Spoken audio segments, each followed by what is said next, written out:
اتحاد اروپا از بهار امسال همکاریش را با کشورهای آسیای مرکزی به گونه جدی‌تر آغاز کرد. رهبری اتحاد اروپا این همکاری را آغاز فصل نو همکاری و آغاز شریکی استراتژی نامید. در ماه مارس امسال نماینده ویژه اتحاد اروپا برای کشورهای آسیای مرکزی تعیین شد. امروز نماینده ویژه اتحاد اروپا در تاجیکستان است. آمده است که برای براه ماندن همکاری‌های این اتحادیه با کشورهای آسیای مرکزی از جمله تاجیکستان در شکل و صفت نو براه ماند. بینندگان عزیز رادیو آزادی، مصاحبه امروز ما با نماینده ویژه اتحادیه اروپا در کشورهای آسیای مرکزی جناب ادوارد ستیپرایس است. Thank you for this question and thank you for your service. تشکر برای این سوال و زحمتی که برای میلیون ها آدمان در اینجا میکشید. اگر در رابطه با رادیوی اروپای آزاد صحبت کنیم، زحمتی که در سراسر جهان میکشید و اطلاع واقعی را به مردم میرسانید. میتوانم بگویم که خود من دلبستگی خاصی به این رسانه دارم، زیرا در کودکی در جوانی واقعا به شنیدن برنامه‌های رادیوی اروپای آزاد به زبان لیتوانیایی به وایه رسیدم که آن زمان هنوز شنیدن این رسانه در سراسر اتحاد شوروی ممنوع بود و من میتوانم بگویم که برای بسیاری از ملت‌ها، برای اکثر ملت‌های اروپای شرقی در اروپای مرکزی، کشورهای ساحل بالتیک این رسانه برای به دست آوردن استقلالمان و همینطور تحکیم بخشیدن، یعنی اول تأسیس و سپس نهادینه کردن نهادهای دموکراتیمان نهایت مهم بود. از این رو من میتوانم بگویم که در اروپا شماره زیادی آدمانی هستند که حداقل مسئولیت معنوی برای پشتیبانی رادیوی آزادی، رادیوی اروپای آزاد را احساس میکنند و من میتوانم به شما بگویم که هم در بریوسل و هم در بسیاری از پایتخت‌های اروپا آدمان فکر و تلاش میکنند که راه‌های سازنده دستگیری این رسانه را پیدا کنند، چون البته بعضی مشکلات حقوقی در راه حل آن نیز هست.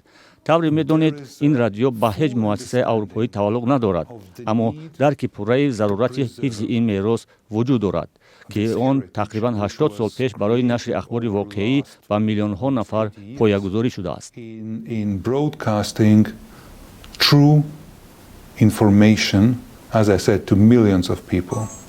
تشکر.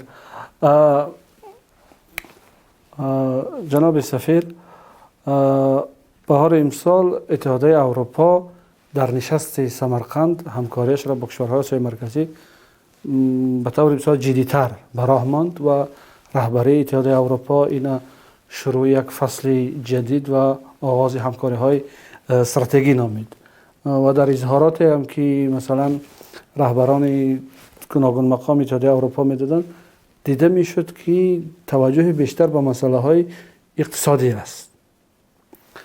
آیا مسئله های حقوق انسان، آزادی بیان، همکاری با جامعه شهروندی در فصل نوی روابط شما آیا اهمیت پیشترش را برای اتحادیه اروپا از دست داده است؟ Thank you. I would say that this is one of the problems also, that people are thinking that economy and سپاس. و فکر من یکی از مشکل‌ها در آن است که مردم فکر می‌کنند اقتصادیات و رشد جامعه در برابر مسائل چون حاکمیت قانون، فعالیت نهادهای دموکراتی، آزادی‌های انفرادی از جمله حقوق انسان مسائل کاملا مختلفند. این تماما نادرست است، زیرا وقتی سخن درباره رشد جامعه می رود در بسیار موارد دلایل مربوط به مسئله امنیت استفاده می شوند و واقعا آن نگرانی های امنیتی در بسیار مواردها درستند.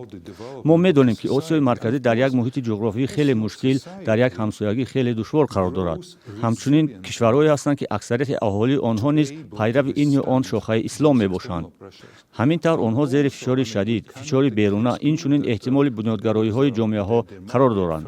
واقعا تهدیدهای تروریستی موجودند و البته وقتی سخن درباره رشد کشور، رشد هر یک جامعه می رود، این مسئله ها با ثبات باید موازنت سالم داشته باشند، زیرا بدون این کشور رشد یافته نمی تواند. برعکس تا وقتی که یک کشور استوارانه رشد نمی کند، نمی تواند با این فشارهای بیرونه مقاومت کند. همچنین ما نمی توانیم این را صرف نظر کنیم که احتمال برای افراطگرایی در داخل زمینه‌های مساعده وجود داشته باشند. اما عادتاً افراطگرایی جای رواج می‌یابد که مقامات به سوال‌های مردم پاسخ نمی‌دهند. ҳамин тавр одамоне пайдо мешаванд ки ба посухҳои алтернативӣ зуҳур мекунанд ва ба пурсишҳо посух медиҳанд, посухҳои хеле сода, ҳатто ҷавобҳои содакардашуда медиҳанд. Мегӯянд шояд зиндагиятон душвор аст, мумкин ҷомеаатон, мақомотатон шуморо қадр намекунад. ба шариат рӯй биёред ва он ҳама мушкилиҳои шуморо ҳал мекунад. ин албатта тамоман нодуруст аст, аммо барои устувории ҷомеа муқовимат ба чунин тавзеҳҳои сода муҳим аст, хусусан дар шароите ки ба пойгоҳҳои иҷтимоии имрӯза аз қабили тикток ва ғайра ворид шудан ба фазои иттилоотӣ хеле осон аст. яъне дар ҳама соҳаҳо муносибатҳои мутавозин бояд ба роҳ монда шаванд. мувозинат байни иқтисодиёт, амният ва рушди ҷомеа, аз ҷумла рушди ҷомеаи шаҳрвандӣ. So this is something that we are saying, yes, it should be a balanced approach in all areas. Economy, security, and the development of society, including its civic development.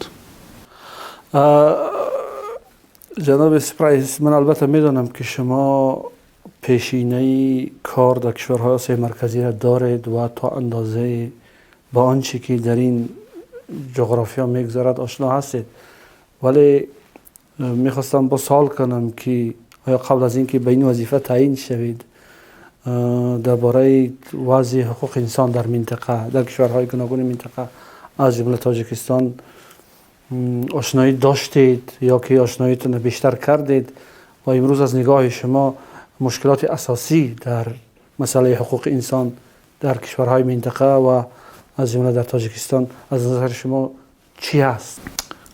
Yes, thank you. And even, I mean, there are colleagues in Brussels, in European institutions who are dealing with issues of human rights more professionally. бале, ташаккур.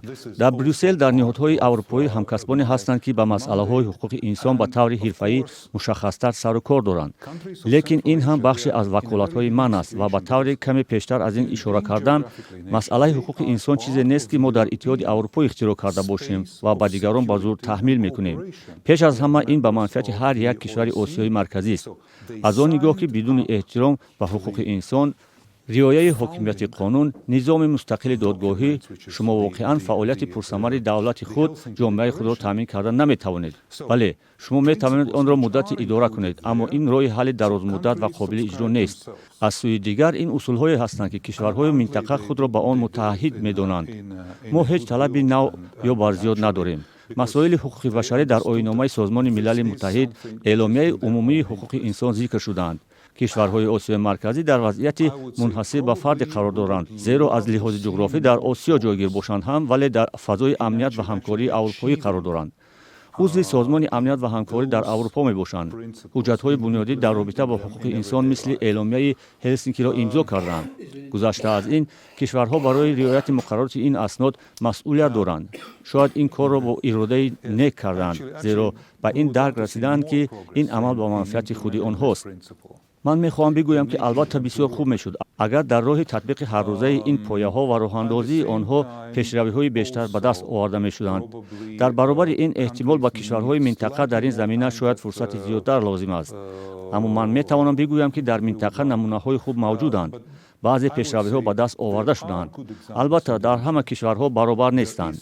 дар ҳар як кишвар иқдомҳои хуб хеле зуд сурат намегирад ва ё маҳз дар бахшҳо самтҳое ки созмони милали муттаҳид ва созмони амният ва ҳамкории аврупо муқаррар кардаанд намебошанд. аммо ман гуфтаниам ки вазъ шояд он қадар бад набошад, тавре ки мо баъзан мегӯем. But I would say in general situation is probably not as bad as sometimes we ourselves are telling. ما یک اطلاع یافتیم، شما شاید تصدیق کنید، در نشست سمرقند مقام‌های بلند اتحادیه اروپا با رهبری تاجیکستان موضوع روزنامه‌نگارای بازداشت شده تاجیکستان بررسی کرده بودند، از جمله مشخصاً قضیه رخشانه حکیم و من میخواستم بدانم که دقیقاً آیا همین چیز بررسی شده بود و برای رهایی آنها از زندان آیا چیزی مشخصی به دست آمده بود؟ Yes, actually I can tell you that indeed бале, ба шумо гуфта метавонам ки парвандаи ин рӯзноманигор мавриди таваҷҷӯҳ қарор гирифтааст. Ин масъалаи мушаххас ба салоҳияти ман дохил намешавад. ман дар доираи вазифаи худ на танҳо бо таҳаввулоти кишварҳои ҷудогонаи осиёи марказӣ, балки бештар ба таҳаввулоти минтақаӣ сару кор дорам. аммо метавонам ба шумо бигӯям ки ба таври хос дар мавриди масоиле ки марбут ба ҳавзаи озодии матбуот ҳастанд, иқдомот, изҳорот, демарш анҷом шудааст. аз ҷумла дар ин ҷо дар душанбе аз сӯи намояндагии Иттиҳоди Аврупо ва сафирони кишварҳои узви Иттиҳоди Аврупо ки дар ин ҷо ҳузур доранд.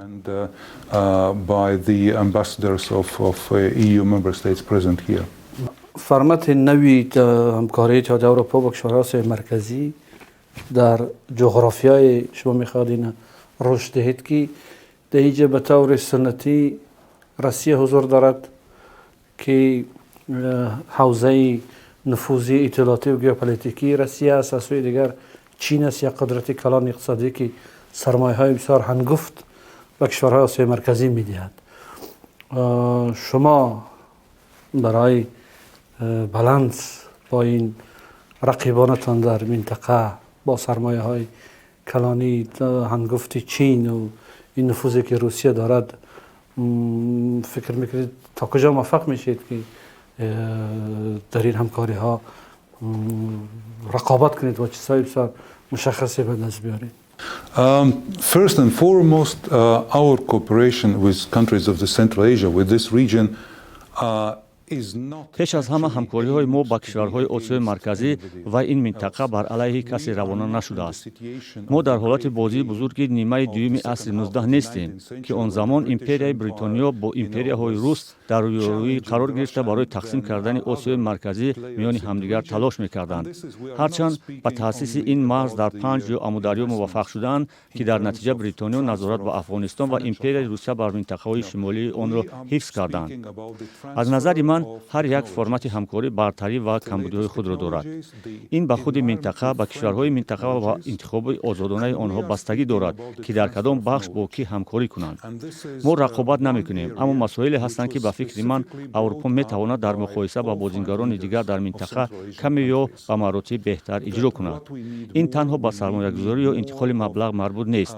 мо дар бораи интиқоли фановариҳои навтарину аз нигоҳи экологии тоза суҳбат мекунем. дар бораи интиқоли дониш ҳарф мезанем.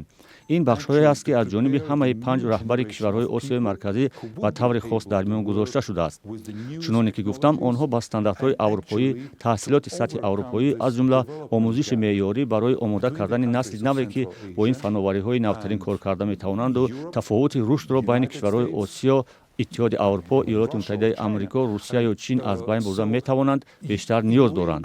аз ин рӯ кишварҳои осиёи марказӣ бояд дар рушди иҷтимоӣ ва технологияи худ аз ҳамсояҳо ва рақибонаш пеш гузаранд ки дар ин самт мо омодаем онҳоро ҳимоят кунем. Societal development, technological development, and this is something that we are ready and willing to provide. بسیار تشکر بینندگان گرامی. صحبت ما با نماینده ویژه اتحادیه اروپا در کشورهای آسیای مرکزی بود.